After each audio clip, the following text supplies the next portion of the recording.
Muy bien, Isaías capítulo 53. Estuvieron y hemos recorrido un mes sobre las batallas de la vida. Está bueno porque los argentinos decimos la vida es una lucha.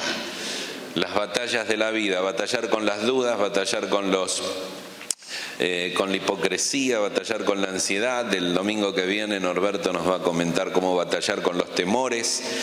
Y hoy queremos ver cómo enfrentar y soportar el dolor, un tema bien interesante y bien difícil en un punto que nos toca a todos. Así que vamos a leer el versículo y pedir a Dios su ayuda para esta mañana. Isaías 53:3, despreciado y desechado entre los hombres.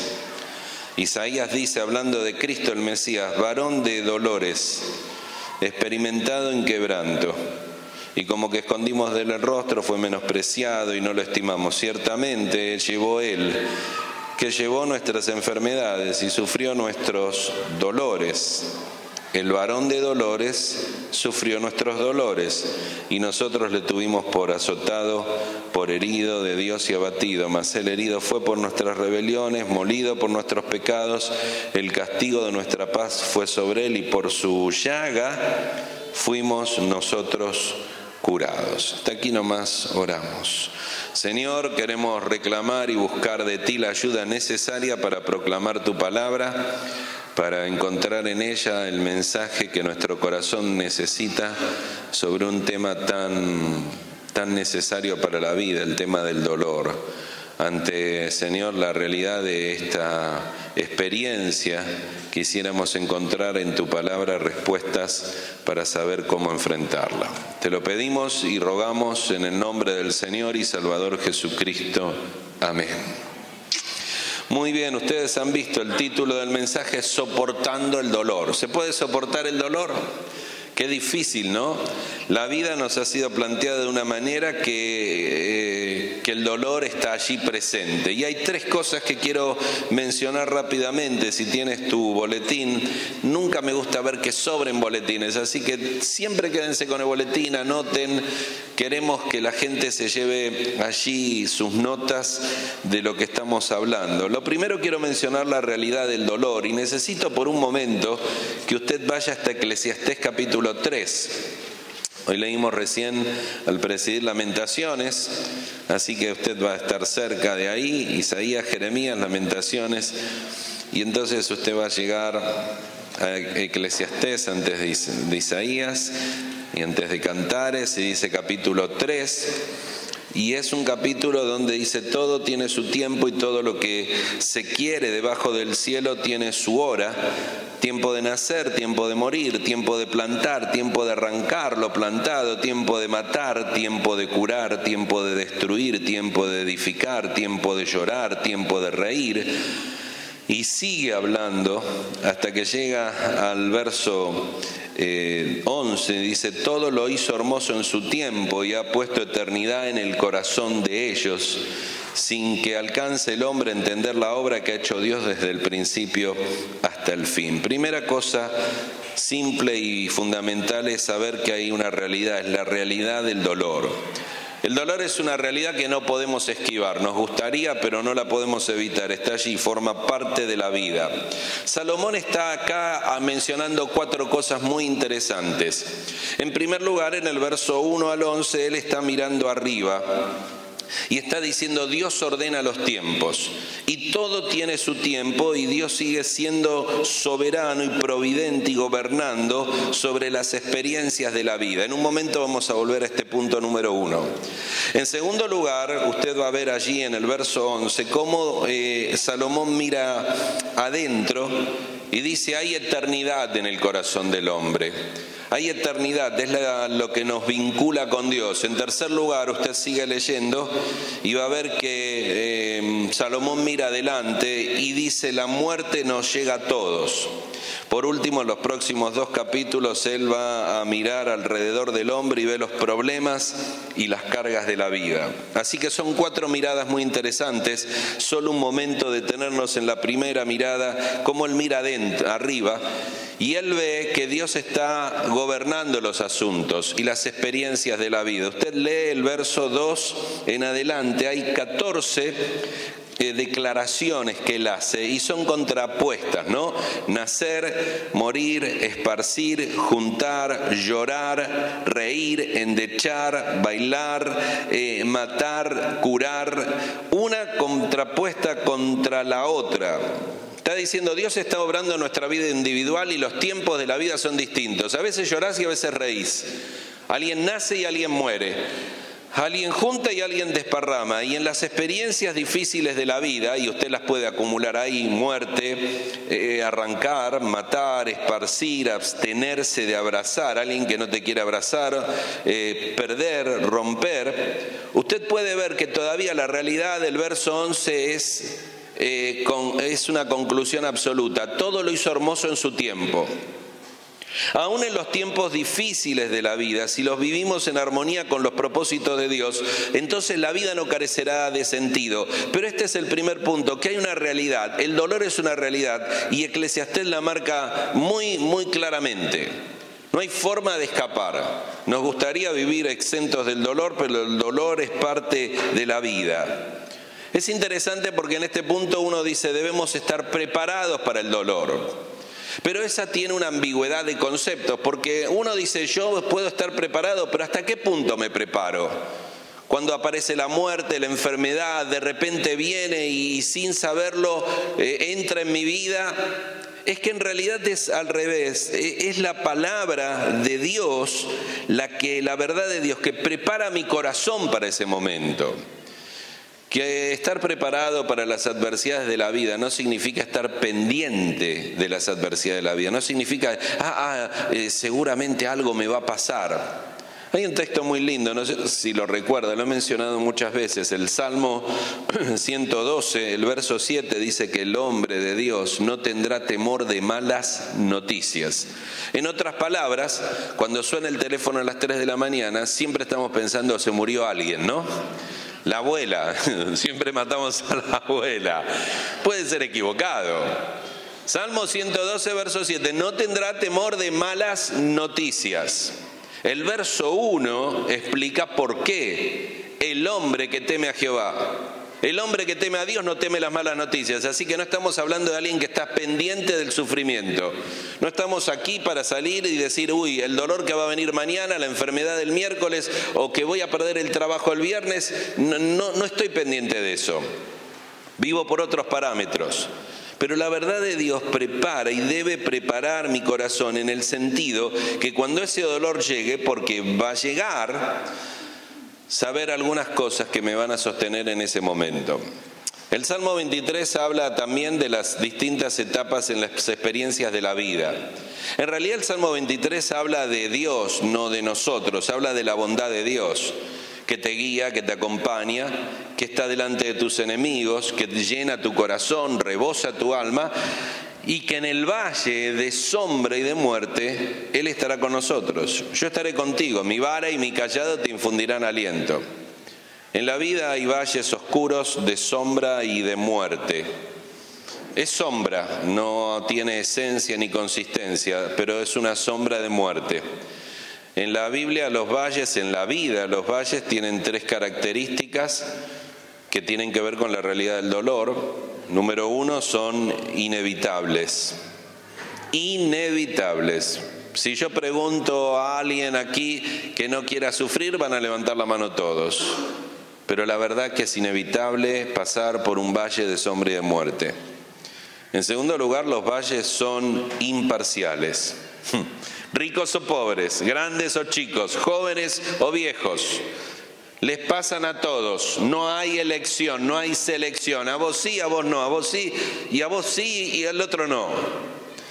Por último, lo más difícil, no solo que son inevitables e imparciales, son impredecibles. Nunca estás preparado esperándolos. Tu corazón se prepara conociendo a Dios, pero no estás preparado para recibirlos. Llegan cuando menos lo esperás. No avisan, no te mandan un telegrama, te vas a enfermar la semana que viene, no te mandan un mail diciendo dentro de un mes vas a perder el trabajo. Aparecen impredeciblemente. No me pidan que repita la palabra, está difícil, impredeciblemente. Pero allí son, y debemos recordar que estos son los dolores que enfrentamos en la vida. Por eso hay un texto, lo quiero leer, Proverbios 27:1. Sería interesante recordarlo como una advertencia. No te jactes del día de mañana, porque no sabes qué dará de sí el día. Yo realmente les quiero mucho, pero no sé qué va a pasar el día de mañana con ustedes, ni sé qué va a pasar conmigo.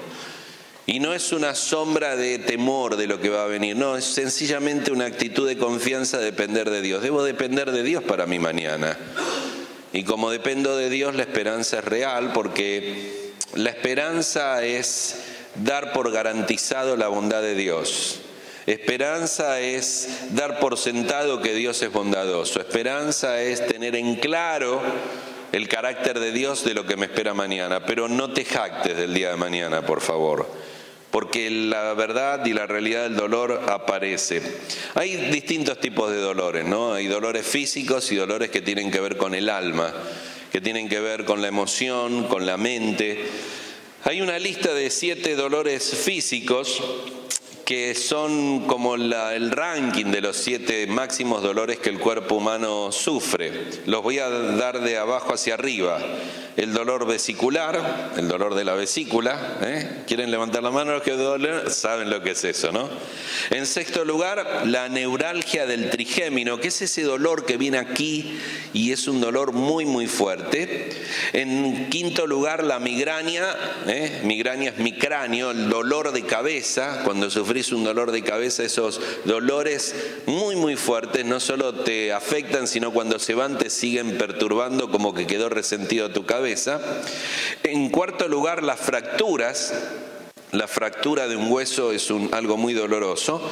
En tercer lugar, los partos. Los hombres sabemos bien lo que es de esto. No sabemos bien lo que es esto, pero queremos agradecer a todas las madres que nos tuvieron, porque sufrieron un parto. Así que el parto está en tercer lugar. En segundo lugar, los cálculos renales. Bienvenidos. ¿Disfrutó alguien de cálculos renales? ¡Qué alegría! Bueno, voy a recordar esas maravillosas piedras. Y por último, dicen que algo que se llama la cefalea en racimos, que es un dolor que puede durar años, que es mayor el dolor de cabeza de lo que puedas imaginar, es en el ranking de los dolores. Así que en alguno te va a tocar. A los hombres vamos a zafar del parto. Casi me gustaría decir ¡yujú! Porque nos liberamos de una estamos liberados. Y la mujer puede mirarlo ahora y decir, qué bronca que me das. Porque, ¿qué hizo usted cuando su esposa estaba dando a luz? Yo estaba tomando un café. No, es terrible. En ese momento. ¿Y qué podés hacer? Yo estuve en el parto, pero aún estás en el parto. Estás, pero no estás. Solo presente, pero presente en cuerpo, ausente en espíritu. Porque no sentís el parto. Una zafamos los hombres. Bueno, ¿Dios tuvo misericordia? ¿O es que sabe que somos unos miedosos ante los dolores? Lo cierto es que aunque toda esta lista es enorme, los dolores del alma, los dolores que tienen que ver con tus sentimientos y los míos, con el corazón, con la mente, suelen ser mucho más fuertes. Ojalá el dolor fuera solo físico, pero el dolor que más te ha dolido seguramente es el dolor del corazón, ¿no? Traiciones, desavenencias, discusiones, el dolor del corazón. Así que ahí está la primera verdad, es la realidad del dolor. Hay tiempos, y en esos tiempos de la vida, en las experiencias de la vida, Dios es providente y es en el conjunto de esa providencia que el dolor aparece. En segundo lugar, las razones del dolor. Y allí tenés 3 pequeños asteriscos para 3 razones que el dolor tiene. En primer lugar, puede ser dolor que puede venir por mi culpa. Dolor físico, dolor emocional, dolor de cualquier tipo. Es muy interesante eso, porque tenemos que hacernos cargo que si tengo le decimos una patada al hígado, decimos, Señor, ¿por qué me pasa? ¿No será que te comiste una milanesa de más? 3 huevos fritos y unas bananas con dulce de leche. Entonces aparece el dolor y fue mi culpa. ¿Está bien? Y la cuestión física y la del estómago tiene que ver con muchas cosas que son culpa nuestra.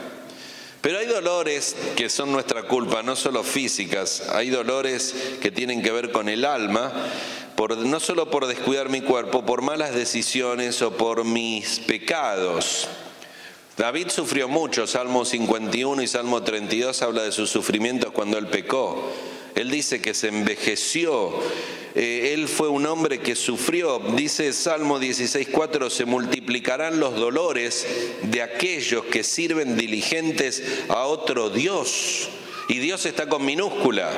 Ese salmo está hablando cuando tu vida fue por el camino de adorar a otro Dios y de vivir para este mundo y para tus cosas personales, se multiplican los dolores. El Salmo 32, uno de los 8 salmos que David confiesa su pecado, dice en el verso 10, muchos dolores habrá para el impío, mas el que espera en Jehová le rodea la misericordia. Así que hay muchos dolores para el impío. El hijo pródigo sufrió mucho, sufrió hambre, sufrió la ausencia de dinero, la falta de amigos, extrañó el hogar, la comida, el amor, los abrazos. Los dolores que vivió fueron intensos y fuertes y fue por su culpa. Así que la primera razón de dolor puede ser por nuestra culpa, y si vos no lo identificás, no vas a poder salir adelante, porque culpar a Dios de algo que fue mi culpa, levantar el puño hacia el cielo y decir, Señor, fue mi culpa, desde lo que comí, lo que decidí o lo que hice, tiene que ver con un resultado, y el resultado del dolor es mi culpa. En segundo lugar, el dolor puede venir porque Dios lo permite. Porque viene como una prueba. Job sufrió mucho, sufrió la pérdida de sus bienes, la muerte de sus hijos y una sarna que le consumía la piel y se estaba rascando todo el tiempo y se llagaba, y cuando respiraba las llagas no le dejaban respirar.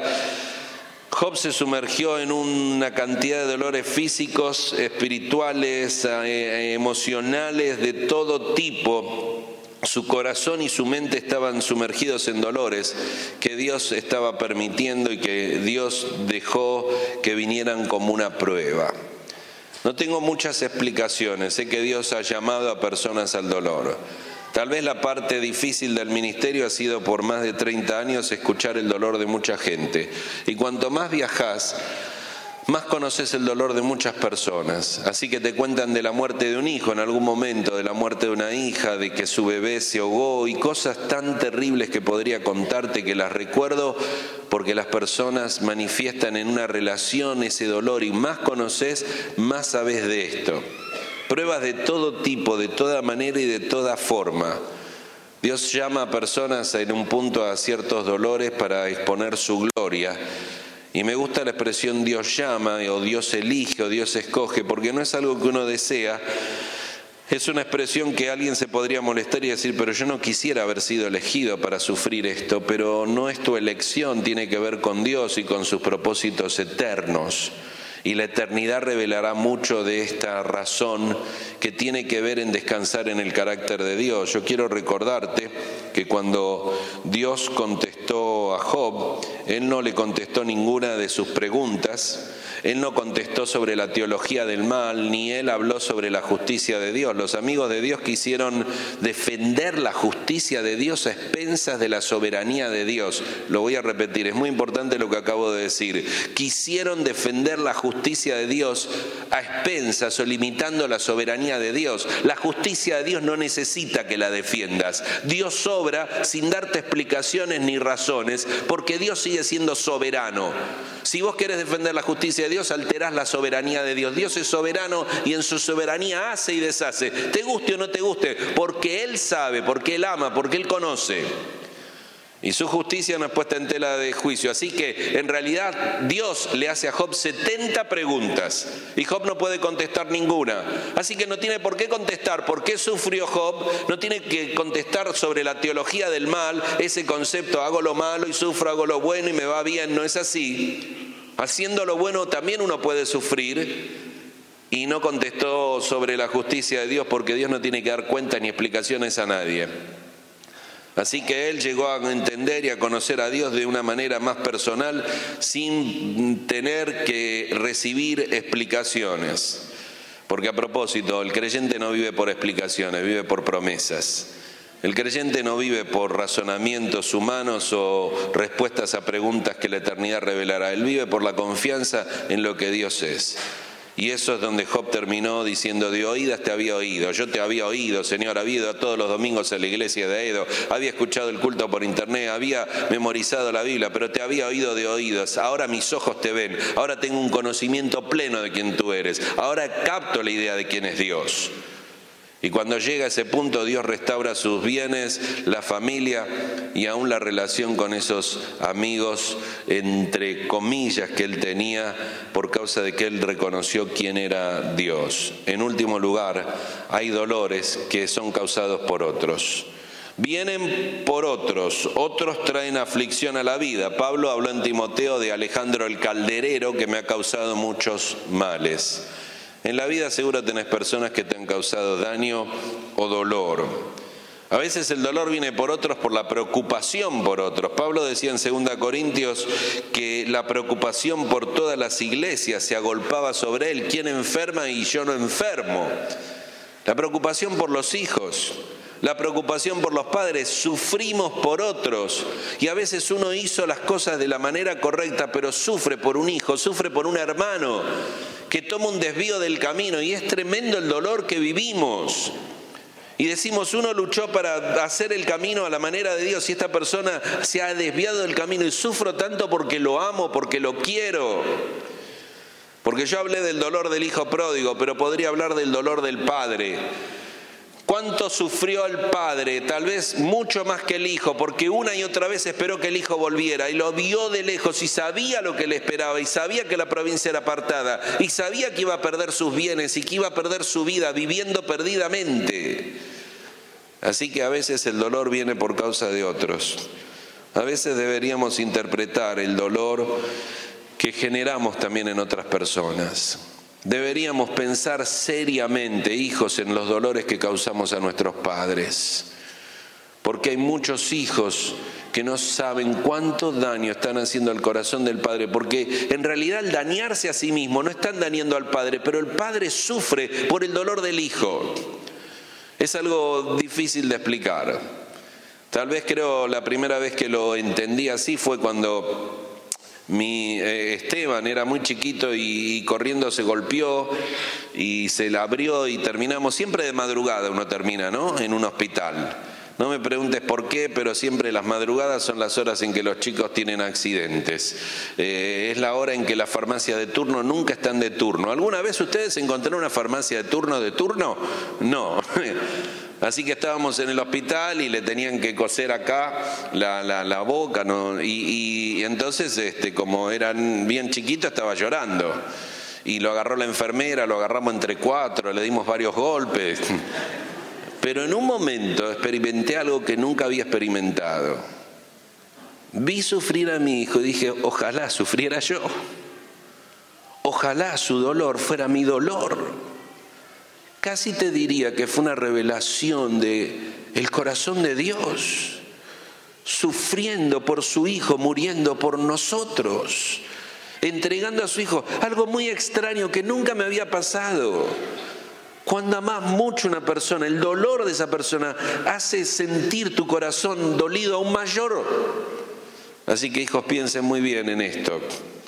Y debemos reconocer que muchas veces el dolor viene por causa de otros. Ahora, debemos identificar claramente la razón del dolor. porque si no, no hay excusa. David dijo, mi dolor fue por mi pecado, y lo confesó.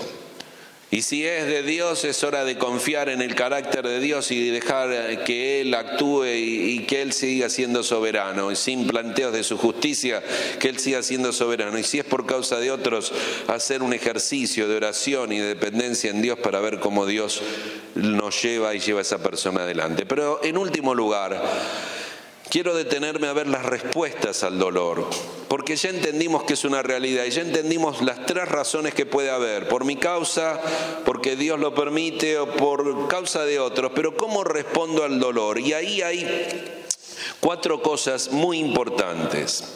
La primera, en la cual quiero pasar un momento y tratar de ser muy específico, es cuidarnos. Usted tiene que anotar ahí, le falta esa palabra, de nuestra propia experiencia.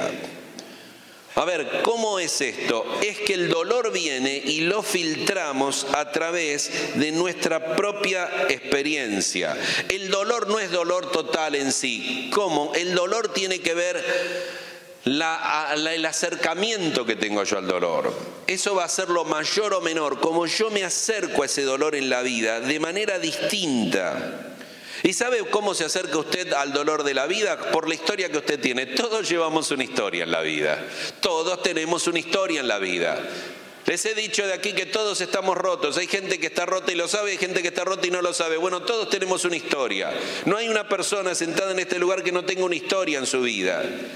Y en esa historia en su vida, el dolor ha marcado su vida. Tal vez olvidó otras cosas, no olvidó ese dolor. Y ese dolor le ha preparado para responder, a veces muy mal o a veces bien, a las experiencias, al nuevo dolor por causa de las experiencias vividas.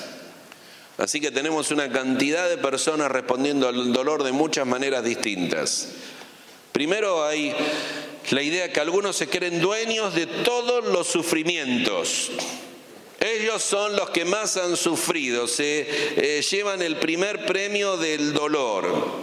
Y si oyen una historia de dolor, ellos van a contarte que sufrieron más de alguna manera. Bueno, yo te quiero decir, mentira. He escuchado dolores y sufrimientos que no van a alcanzar tu dolor a equiparar ese dolor. Y de ese dolor hay alguien que sufrió más. Pero ¿por qué queremos vivir a la luz de ese dolor, y que fui pobre y que sufrí la enfermedad y que se me murió mi mamá y que tuve que hacer, y toda la historia de que es real en la vida, y lo que me pasó con mi abuelita y cuando yo no tenía para comer, y vamos recordando la historia como armando en nosotros nuestro valor personal basado en este sentimiento de pobreza y de miseria y de dolor que se convierte, aunque parezca contradictorio, en una forma de orgullo. No hay orgullo, lo hay. Ese es el sentimiento victimario, lo decimos, no te haces la víctima. Porque asumimos este papel que, aunque parezca contradictorio, es el que tomamos y siempre somos víctimas. ¿Qué estoy hablando? Que todo esto arma cómo yo enfrento el dolor, porque estamos hablando cómo responder al dolor. Y yo no respondo al dolor en base a lo que yo hoy vivo, respondo en base a lo que viví. A ver, mañana usted va a sufrir un dolor, cualquier tipo de dolor.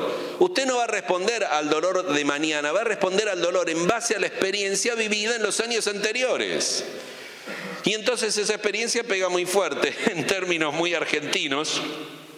Yo quise decir esa frase en inglés, es muy difícil explicarlo, pero me gusta mucho que nosotros decimos que el que se quema con leche ve una vaca y llora. Qué claro que es.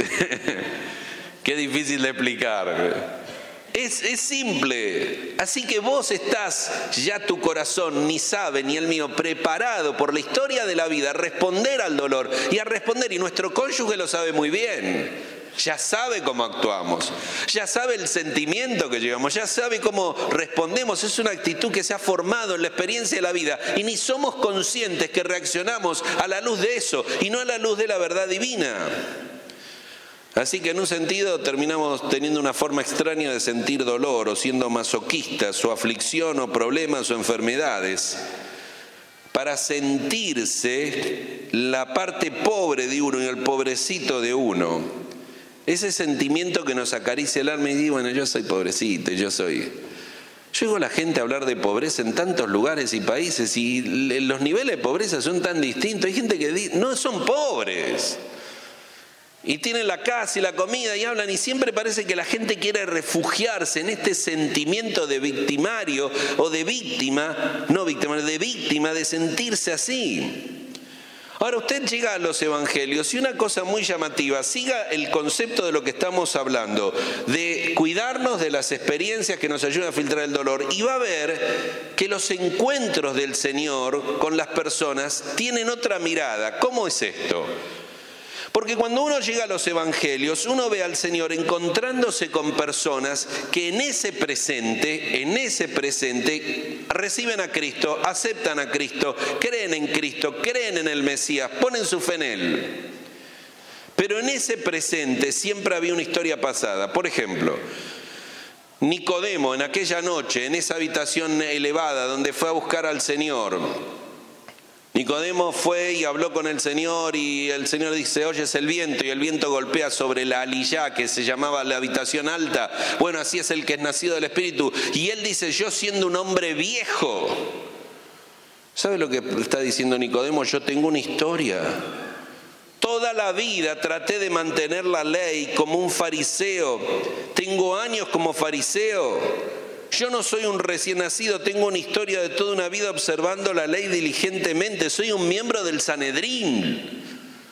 Yo entiendo el recorrido y en esta noche me pides que hagas un cambio y confíen en un Salvador y confíen en un Cristo y que nazca de nuevo. La pregunta de Nicodemo no es una pregunta tonta. Si alguna vez pensaste, qué tonto este Nicodemo, dijo, ¿cómo van a ser de nuevo siendo viejos? Fue una pregunta muy inteligente. Él sabía lo que estaba diciendo y el Señor obviamente que lo entendía, ¿no? Claro que lo conocía. Él estaba diciendo, ¿puede una persona recomenzar nuevamente? ¿Puede una persona de 60 años que ha recorrido la vida comenzar una vida nueva y ser transformado y ser renovado? Él era claro, no fue ingenuo ni como dice, un viejo puede nacer siendo bebé. No podés. Él estaba hablando desde lo espiritual. Él estaba hablando de la historia de su pasado y él dijo, sí se puede, claro, puedes hoy nacer de nuevo, del agua y del Espíritu, puedes renacer. El Señor salva una vida en ese presente, pero remueve y perdona todo su pasado. Cuando vos llegas a Juan capítulo 5 y parece que pasa desapercibido, el hombre paralítico que no podía llegar al estanque y el Señor lo lleva, dice que hacía 38 años que estaba enfermo. Él tenía una historia que le acompañó cuando llegó a Cristo. La mujer que tenía ese flujo de sangre, Marcos capítulo 5, 12 años había estado enfermo y dice, y había gastado muchos medicamentos y doctores. Hoy en día seguimos igual, gastando muchos medicamentos y doctores. Las cosas no han cambiado. Pero cuando la mujer toca el manto, está tocando el manto en un presente que involucra 12 años de una historia pasada. No sé si ven hacia dónde quiero llevarles. Hay una historia detrás de las vidas. Mateo estaba sentado en el banco de los tributos públicos y por un momento vemos a un señor que pasa y le dice, sígueme, y dejándolo todo le siguió. Qué rápido fue el momento, pero llegó a ese banco por trabajo, por recorrido, por ser un publicano. Fue un largo viaje para sentarlo en ese banco y por un momento llega y conoce a Cristo y su vida cambia. Bartimeo estaba en el rincón oscuro de la vida mendigando, eso es Marcos capítulo 10, por toda la vida. Cuando las personas responden a Bartimeo es porque conocían, era el mendigo del pueblo. Era una historia cuando se encuentra con Cristo. Y la mujer samaritana, Juan capítulo 4, ¿cuántos maridos tuvo? ¿Recuerdas? 6. 5 has tenido, el que ahora tienes no es tu marido. ¿Cuánto tiempo recorriendo una historia de vida licenciosa de hombre tras hombre? Una historia. Así que lo que quiero llevarte es que cuando te acercás a Cristo, llegás a la cruz, conoces al Salvador, llegás con tu historia pasada. Y el perdón y la salvación se producen en un presente que abarca todo tu pasado. La sangre de Jesucristo, su Hijo, nos limpia de todo pecado. Es la imagen imagen del peregrino en su libro, y tal vez has visto el dibujo animado, la película, del peregrino que lleva su carga, su mochila, y llega a la cruz, y en la cruz la mochila se desprende y rueda por el barranco y el precipicio hacia abajo. Cristo ha terminado con tu pasado, entonces ahora no podés responder al dolor en base a un pasado que ha sido terminado y finalizado en la cruz del Calvario. Todos llegamos con una historia a Jesucristo, y si no entendemos esto, nuestro pasado nos va a seguir persiguiendo. La salvación no solo se trata de un evento presente, sino un perdón hacia el pasado y un cambio de significado de ese pasado. Si que querés hacer algo, no relaciones más tu dolor presente con lo que fue tu dolor pasado. Perdón, lo voy a repetir. No relaciones más tu dolor presente con lo que fue tu dolor pasado. Yo he vivido muchas situaciones en la vida que son como lo de la leche y la vaca. Y quedo como asustado, quedo como aterrado, quedo como... Dios no actúa así. La esperanza de Dios es distinta. La cruz del Calvario transforma. Cristo salva, perdona. No podés vivir el dolor a la luz de esas experiencias, por más oscuras, por más tristes que hayan sido. Necesito hacerte una pregunta antes de pasar a la segunda cuestión de cómo responder al dolor. Yo te quiero preguntar cómo has vivido los dolores de tu vida. Por un momento quiero que vayas a la historia de tu vida, quiero que pienses, no sé quién murió, quién se enfermó, qué perdiste. Todos acarreamos pérdidas en la vida, ¿no? Muertes en la vida, sufrimientos en la vida. ¿Cómo respondiste a ese dolor? Tal vez el no haber respondido bien a ese dolor todavía te persigue. Quiero volver atrás, yo te he dicho de historias que he oído. Cuando llego a un lugar, nos instalamos en una casa, predicamos y vamos generando una relación muy linda con los anfitriones de la casa. Y en algún momento de la charla, de la intimidad, esa familia, ese matrimonio nos cuentan alguna experiencia de su dolor. Cuando no tenían dinero, cuando se les murió un hijo, cuando sufrieron una enfermedad, todos tienen una historia. Y es un toque de intimidad que uno llega muy lindo, único. Y uno, cuando la persona cuenta, en ese momento percibe si ha pasado la prueba o todavía le queda un vestigio. Si es como dice Job, te olvidarás de tu miseria, te olvidarás o te acordarás de ella como aguas que pasaron. Y te lo cuenta como una historia que pasó. Te lo cuenta aún con el toque de dolor que esa historia tuvo, con una lágrima que se derrama cuando recuerda lo que vivió, pero como una obra consumada y terminada a la luz de Cristo. Pero en otros casos no, la historia le sigue, la historia le guarda la amargura, el rencor y el resentimiento. Y no es con las personas, no es una amargura y resentimiento con las circunstancias ni con la familia, es con Dios. En el fondo tu problema y el mío es con Dios. Y necesitamos de una vez por todas resolver nuestro pasado con Dios. La cruz del Calvario nos reconcilia con Dios, nos reconcilia con otros y nos reconcilia con nosotros mismos. Con esa lucha interna de oscuros pasados, de dolores no resueltos. Te invito en esta mañana a que dejes que Dios resuelva tu pasado. Solo Él puede hacerlo. Y es una decisión que toca tu corazón. En segundo lugar, debes confiar en la comprensión y compasión de Cristo. Ahora quiero que recuerdes lo que leímos, Isaías 53:3. Y leímos allí que Él fue un varón de dolores. La primera cosa, esa expresión dolores. Dolores significa sufrimiento, significa algo que causa infelicidad, significa angustia. La palabra hebrea para dolor es el dolor físico del cuerpo, la angustia, la pena o sufrimiento que involucra el físico y la mente. Fue un varón de dolores. Luego le agrega otra palabra, Isaías, la leíste, experimentado.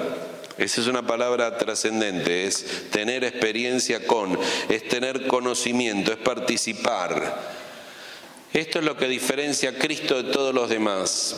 Yo no puedo acercarme a tu dolor y decirte te entiendo, porque mucho de tu dolor no lo viví. No puedo acercarme a una persona y decirle te entiendo tu enfermedad que yo no tuve, o la muerte de alguien que yo no tuve.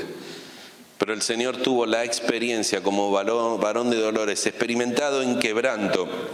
Eso es, el quebranto es la miseria que resulta de la aflicción, de la herida y del dolor. O sea, tenemos un sumo sacerdote, dice Hebreos capítulo 4, verso 15, que puede compadecerse de todo porque fue tentado en todo según nuestras debilidades. A ver, alguien dice, fue tentado, ¿podía pecar? No, no podía pecar. ¿De qué valió la tentación? No, no entendés. Es como si hubiera un tentómetro o un sufrefrómetro. Y vos podés aguantar 5, y otro puede aguantar 10, y otro puede aguantar 20. La Biblia dice, Pablo dice que ninguno ha de ser tentado más de lo que pueda resistir. Así que la aguja de tu tentómetro es 30. O la aguja de tu sufrimiento llega a 40. No vas a ser llevado más allá de 40. Pero como el Señor no podía pecar, Él experimentó el 100% de todo eso que vos y yo jamás vamos a experimentar. Así que fue tentado en todo según nuestras debilidades. Esa es la palabra asteneia. Toda la debilidad, la miseria y el dolor, Él tuvo esa experiencia sin pecado, como un varón de dolores experimentado en quebranto. Y se convierte en un sumo sacerdote que no con una ropa glamorosa y lejano a las personas, sino desde la cruz del Calvario, en vergüenza y humillación, se acerca y te toca en tu dolor con su dolor. Toca tu corazón con su corazón y dice, te entiendo, te comprendo. No hay una cosa en la vida que hayas vivido que yo no la viví. Me traicionó un amigo, me abandonaron mis discípulos, me juzgaron injustamente, me golpearon, me hirieron, me vituperaron, me humillaron, me llevaron a la cruz y me mataron. No me digas que hay un dolor que no haya experimentado, no me digas que haya un sufrimiento que yo no haya conocido. Tal vez este es uno de los motivos por los cuales la obra de Cristo es tan sublime, porque se acerca como nunca antes a tu dolor y al mío, toca el dolor. Siempre pienso por qué la gente se acercaba al Señor, por qué ellos recurrían con tanta confianza. Quiero que entiendas, en el contexto judío el rabí estaba de lejos, el fariseo de lejos, el maestro de lejos. Pero a Cristo se le acercaba el leproso que otros escupían e insultaban, porque a algo sentían que la expresión de Juan capítulo 6 era real. El que viene a mí no le echo afuera. Que la mujer hallada en adulterio lo mira y sabe que el Señor puede perdonar sus pecados y que el leproso puede ser tocado. Y que Jairo puede ir desesperado a buscar la vida de su hija. Y que la mujer que toca el manto puede creer en un Salvador cercano, íntimo, muy cerquita tuyo, un Emanuel, un Dios con nosotros. Aquí estábamos llenos de personas, llenos de dolores. El Señor puede acercarse a tu dolor desde su dolor. Por eso debes responder a la luz de la comprensión y la compañía de Cristo. No solo la comprensión, porque dice, aunque ande en valle de sombra de muerte, tú estarás conmigo. Porque Salmo 57:1 dice, bajo tus alas me esconderé hasta que pasen mis quebrantos. Necesitamos la comprensión que solo se halla en Cristo y la compañía que solo hay en Él. Salmo 31, un momento. Necesitamos al Señor con su compañía y su refugio. Dice Salmo 31, en ti he confiado, porque tú eres mi roca y mi castillo. Y habla del refugio y da 3 razones por qué tenés que ser refugiado en Cristo. Es muy interesante. Verso 9 y 10 dice, ten misericordia de mí porque estoy en angustia. Se consumieron de tristeza mis ojos, mi alma y mi cuerpo. Debes ir y confiar y cuidar y ser protegido por Cristo y refugiado por Cristo por causa de la angustia. Este texto es muy llamativo. Dice que los ojos se le agotaron de llorar. Saben que las lágrimas no son solo el lagrimal, que es un lenguaje. Es el lenguaje del alma. ¿Has llorado? Yo te pregunto si has llorado mucho. ¿Te acordás de ese día que lloraste y lloraste y lloraste? Es tonto lo que voy a decir, pero no sé si alguna vez te preguntaste, ¿dónde puedo tener tantas lágrimas? Pero a veces uno llora, hasta parece, y dice, se han consumido de tristeza mis ojos. Por causa de mi angustia necesito el refugio de Cristo. Pero luego en el verso 10 dice, mi vida se va gastando de dolor y se agotan mis fuerzas a causa de mi iniquidad. Tengo que ir a Cristo porque es por causa de mi pecado que ahora estoy sufriendo. Porque la vida se me gastó por el pecado y solo puedo ir a la cruz y solo puedo ir al Salvador. Pero en último lugar, el verso 11 dice: de todos mis enemigos soy objeto y mis vecinos mucho más, y el horror de mis conocidos y los que me ven fuera huyen de mí. Y dice: tengo que ir a Cristo no solo por la angustia de mi alma, no solo por el pecado de mi vida, sino porque nadie me comprende. Ese es un sentimiento terrible. Dice: mis vecinos mucho más, y el horror de mis conocidos. Nadie me comprende, el Señor sí. Nadie te entiende, el Señor sí. ¿A quién recurrir? El Señor. ¿Eso no es una maravilla que puedas en esta mañana llegar a tu casa y caer de rodillas y decir: Señor, acá estoy? Aún las personas que aman, cuando Ana estaba en angustia, no podía tener aquel hijo. La Biblia muestra que tenía un marido extraordinario. Le daba la mejor parte. Él le preguntó: ¿no soy yo más que los hijos? No hay un punto en la vida que la soledad y la angustia es tan grande que ni las personas que te aman la puede cubrir. ¿Y qué hizo Ana? Fue al templo y fue a orar. Y lloró, y dice la Biblia, y lloró largamente, hasta tal punto quedó tendida que el sacerdote, que ya había perdido su visión espiritual, Elí, dijo: ¿eres borracha? No, Señor, no estoy borracha, he derramado mi alma. Ante un Señor que cuando nadie me entiende, Él me entiende, que cuando nadie me comprende, Él me comprende, que cuando nadie está dispuesto a ayudarme, Él me ayuda, y que cuando todos me critican, Él todavía extiende su mano y me da perdón y gracia. Porque Él es el varón de dolores, experimentado en quebranto. Necesitamos responder al dolor confiando en la comprensión y compañía de Cristo. En tercer lugar, debemos crecer en conocer al Señor. Esa es la forma en que respondo al dolor. Voy conociendo al Señor y voy creciendo en el conocimiento de Dios. Es interesante porque alguien contó, es como la historia del martillo y el clavo, ¿no? Y el martillo golpea al clavo, y si el clavo hablara, ¿qué diría? Este martillo es malo, me golpea duro, ¿y saben dónde me pega? En la cabeza. Y me da, y me mete hasta que no entre, y me da más duro. Y el clavo tal vez se olvida que la mano que sostiene el martillo también sostiene el clavo. Y que hay un Dios detrás en el gobierno de cada cosa que está por sobre el dolor de todos los dolores. El sufrimiento debería guiarnos a la adoración. No olvides, tantas veces lo hemos dicho, Job no es el libro del sufrimiento, habla mucho del sufrimiento. Job es el libro de la adoración. Satanás le planteó a Dios un planteo tan maligno y oscuro y perverso: Él te sirve porque le das, quítale y no te servirá y no te adorará.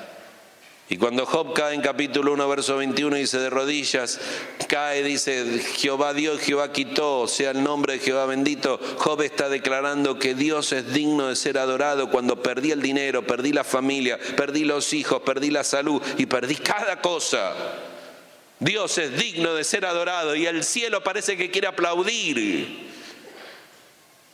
Por causa de esta concepción que el sufrimiento debe conducirte a la adoración. El sufrimiento debe llevarte a una adoración que sea una experiencia que transforme tu vida. Lamento si has sufrido y no has aprovechado eso como una experiencia para adorar a Dios. Adorar a Dios en lo peor de los momentos. Cuando la vida se derrumba, ¿cuántas historias quieres que te cuente? Recuerdo aquel pastor, no sé, en los años que han pasado, que dormí con él y su hijo paralítico, y que en la madrugada se despertaba una y otra vez, y yo oía al padre que bajaba de la cama y algo hacía con el hijo, y cuando amanece le digo al pastor: ¿qué pasó? No sé qué pasó. Oí ruidos en la noche, no, nada, pero algo pasó. Lo que pasa es que mi hijo, como no puede mover su cuerpo, se calienta su piel sobre la sábana y se quema, y todas las noches debo darle vuelta 3 o 4 veces cada noche. Pero su hijo tiene 20 años y cada noche, cada día dice: sí, pero escúchame bien, cuando él nació y el doctor me dijo su situación, fui a mi oficina en la iglesia y caí de rodillas, lloré y le dije: Dios, no puedo. Pero por 20 años, cada día, cada mes y cada año, Dios pudo.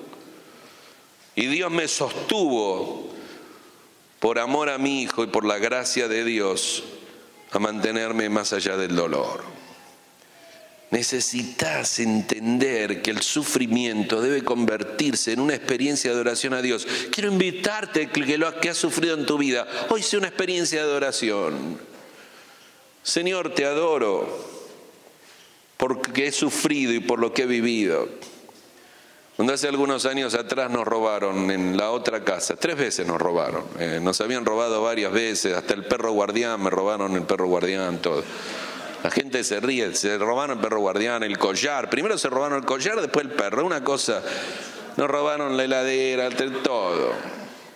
Y me acuerdo muy bien, hoy estoy muy con los hijos no les gusta que cuenten historias de ellos, pero total, ¿quién se entera? Sale por Facebook, el otro lado del mundo.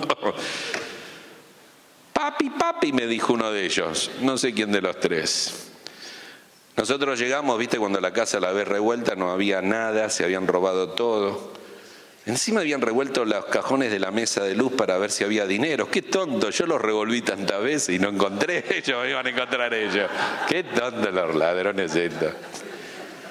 Y uno de ellos dice, papi, ¿no deberíamos orar por los ladrones? Que los mate, que le caiga un rayo. Pero a ver si estarías dispuesto a agradecer a Dios por el sufrimiento que has vivido. ¿Estarías dispuesto a adorar a Dios por las lágrimas que derramaste en algo que aún vos no produjiste, no fue tu pecado, pero que estuvieron allí presentes en tu vida? Hacé de tu dolor una oportunidad para adorar a Dios. Pero en último lugar, debes acercarte al dolor y responder consolando a otros. En 2 Corintios capítulo 1 podría subrayar la frase ¿para qué? 10 veces en el capítulo 1 habla de consolación. Y habla que somos consolados para consolar, y hay varios para qué, ¿no? Podés subrayarlo. En el verso 3 dice, bendito el Dios, Padre de misericordia y de toda consolación, nos consuela, verso 4, para que podamos también consolar. ¿Para qué? Nos consuela para consolar. Verso 9 dice, 2 Corintios 1, pero tuvimos en nosotros esta sentencia de muerte. ¿Para qué? Para que no confiásemos en nosotros mismos, para que dependamos de Dios. Para que no haya una fuerza humana que nos sostenga, que no es capaz de retenernos, sino la fuerza y la dependencia divina. ¿Para qué? Bueno, dice, para conocer al Dios de toda consolación. Eso dice al principio, verso 3, al Dios, y le agrega, de toda consolación. Por último, el verso 11, dice, cooperando también vosotros a favor con la oración. ¿Para qué? Para que muchas personas sean dadas gracias, para ser agradecidos.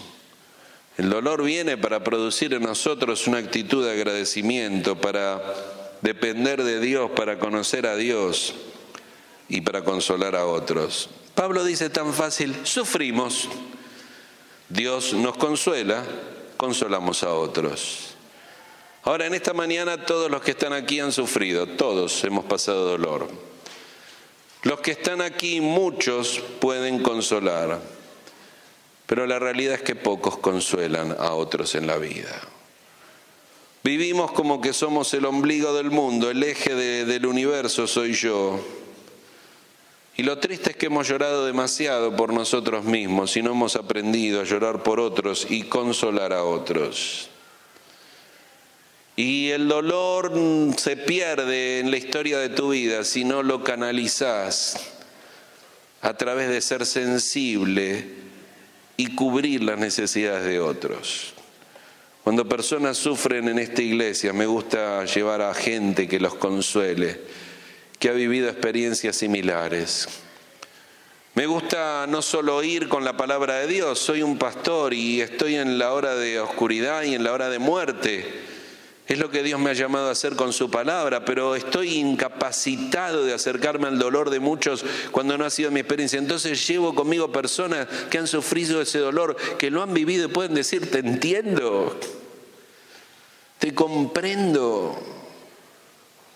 Son tantas las historias. Cuando Cuando un hijo muere y una persona se levanta y dice, yo te entiendo, mi hijo también ha muerto. Y tengo una esperanza y un Cristo y una salvación. Y de repente ves el dolor que se hace maravillosamente grande en la gloria que desparrama siendo usado por Dios para bendecir a otros. No es un dolor perdido, no son lágrimas caídas, no es un sufrimiento ajeno. Salmo 56, mis lágrimas puso en su redoma y una vasija en la eternidad con tus lágrimas, porque las lágrimas tuyas son importantes para Dios. Y son tan importantes que declaran cuánto Él te ama. Llorar es tan importante que en Juan 11:35 declara, Jesús lloró, porque es el lenguaje del alma. Pero esas lágrimas y ese dolor tiene que tener un propósito a la luz de lo que Dios quiere hacer, ha hecho y seguirá haciendo en tu vida. Así que al terminar en esta mañana quisiera que hagamos un recorrido muy personal. Quisiera preguntarte cómo has enfrentado los dolores de tu vida. Quisiera invitarte a que arregles tus cuestiones con Dios y conviertas ese sufrimiento en un acto de adoración. Y quisiera pedirte que encares el próximo dolor que venga, no a la luz de tus experiencias pasadas, sino a la luz de las verdades divinas. Hebreos capítulo 12 dice, puesto los ojos en Jesús. Cuando vuestro ánimo se canse al desmayar, pone los ojos en Jesús. Pone los ojos en Jesús.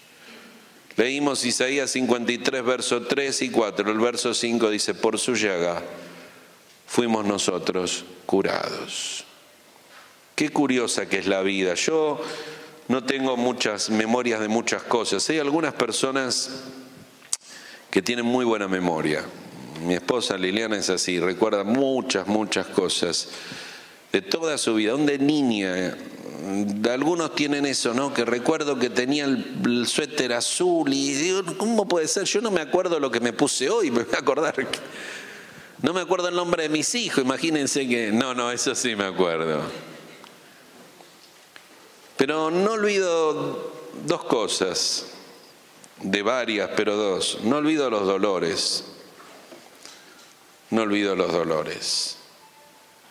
Y no olvido los gestos de amor y de comprensión y de cariño cuando alguien me abrazó en el dolor, cuando alguien lloró conmigo, cuando alguien oró por mí, cuando el Salvador se manifestó por su pueblo, su iglesia, por una carta, por una persona, mostrándome su amor. Por su llaga, Isaías 53:5, fuimos nosotros curados.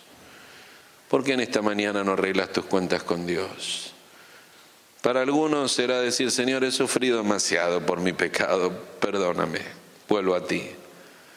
Tal vez deba decirle, Señor, quiero que el dolor que he vivido se canalice en un acto de oración. Te doy gracias, nunca lo hice, gracias por este sufrimiento.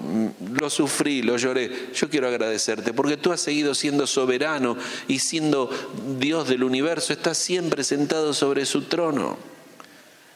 Tal vez algunos en esta mañana tienen que ir a Cristo y decirle, Señor, necesito a Cristo como Salvador. Porque Él murió allí llevando nuestras iniquidades, dice Isaías. Eso es la naturaleza de nuestros pecados. Y nuestras rebeliones, ese es nuestro pecado abierto. Y llevó nuestras enfermedades y dolores. A ver, no entiendo, llevó nuestros pecados, sí, llevó nuestras rebeliones, ya el pecado, enfermedades y dolores, llevó en la cruz las amargas y tristes consecuencias del pecado. Deberías ir en esta mañana y decirle, Señor, creo en Cristo, quiero ser salvo, quiero tu perdón, quiero que tu sangre me limpie, quiero creer en el Salvador que murió por mí, por mi pecado, por mi rebelión y por mi dolor. Quiero pedirte perdón y creer en Cristo y ser salvo. Es tiempo de orar y vamos a hacerlo ahora. Inclinamos la cabeza para hablar con Dios. Con las cabezas inclinadas debes hablar con Dios. No tengo la menor idea que debes decirle, tú sí. Pero abre tu corazón, aquí estás delante de Dios.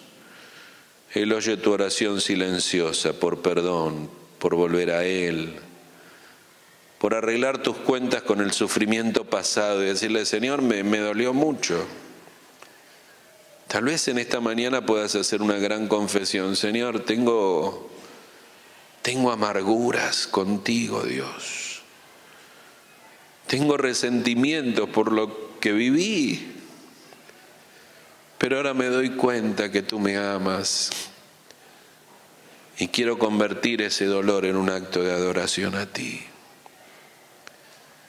Y tal vez alguno en este lugar o donde esté escuchando este mensaje tiene que ir con su dolor hacia Cristo, hacia la cruz donde Cristo murió y resucitó para salvarte. Y debes decirle así, Señor, perdona mi pecado. Díselo con tus palabras donde estés, perdona mi pecado, estoy herido, acongojado, angustiado. Estoy lleno de dolores en el alma por el pecado, perdóname, perdóname. Y dile ahora, creo. Salvación es por fe, no por obras. Salvación no es por una iglesia, es por fe. Salvación no es por una religión, es por fe. Dile, creo que Jesucristo murió en la cruz por mí para salvarme, lo creo. Y dile, Señor, entra a mi vida, porque Él quiere vivir en tu corazón. Señor, hoy te abro mi corazón, entra a mi vida, sálvame, perdóname.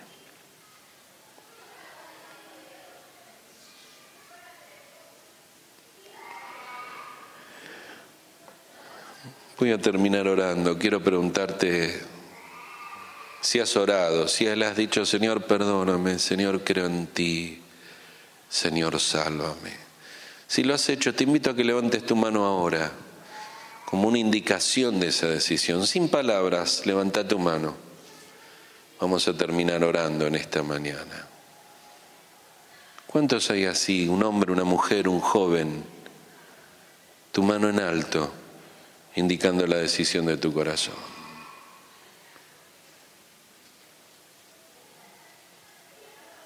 Muy bien, quisiera invitarte a que reflexiones y sea un antes y un después en tu vida como hijo o hija de Dios, sobre el pasado, sobre el dolor y sobre el futuro que vendrá.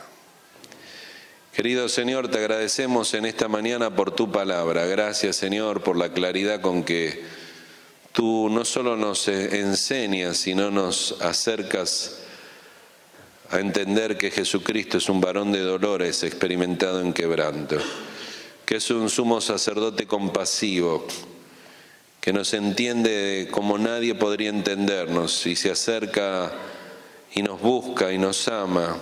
Señor, queremos ir a ti, queremos rogarte que cada uno hoy pueda arreglar sus cuentas contigo de una u otra manera. Para los no salvos que puedan acercarse al Salvador y para tus hijos e hijas que podamos, Señor, arreglar esta historia pasada y mirar el futuro y adorar tu nombre y entender que eres un Dios soberano que nos ama y nos entiende. Te rogamos esto en esta mañana, pidiéndote que llevemos cada pensamiento en el alma y siga tu palabra trabajando en nuestra vida. Oramos en el nombre del Señor y Salvador Jesucristo. Amén.